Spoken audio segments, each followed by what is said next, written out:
katika hospitali ya Mathare hapo, kama unavyoona wagonjwa wale ambao wenye matatizo ya kiakili ama wengine wakiwa ni akili punguani wakiruka ua ambalo lilikuwa linawazuia katika hospitali hiyo na kutoroka. Baadhi tunaarifiwa kwamba waliweza kupatikana mapema asubuhi ya leo, huku wengine wakikamatwa baada walipokuwa wakionekana wamevaa sare hizo, mtazamaji.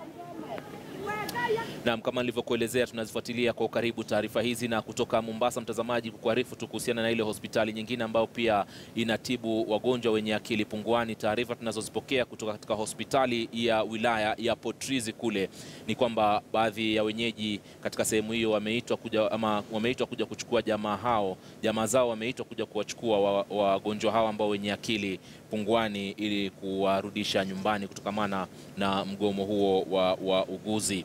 Na vile wauguzi na madaktari ambao walianza mgomo wa kitaifa mapema hii leo baada ya mazungumzo na maafisa wakuu katika Wizara ya Afya kukosa kuzaa matunda. Katika kikao na wanahabari hapo jana, Waziri wa Afya Cleopa Mailu alisema kuwa wizara ilitakiwa kukutana na wawakilishi wa vyama vya madaktari nchini.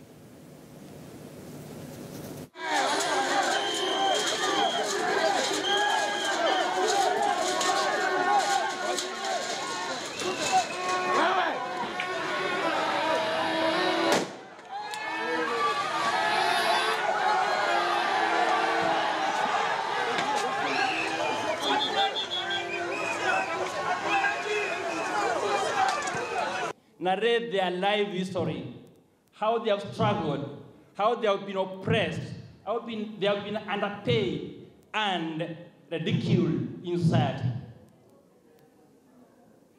Their aspirations, the desires, the determination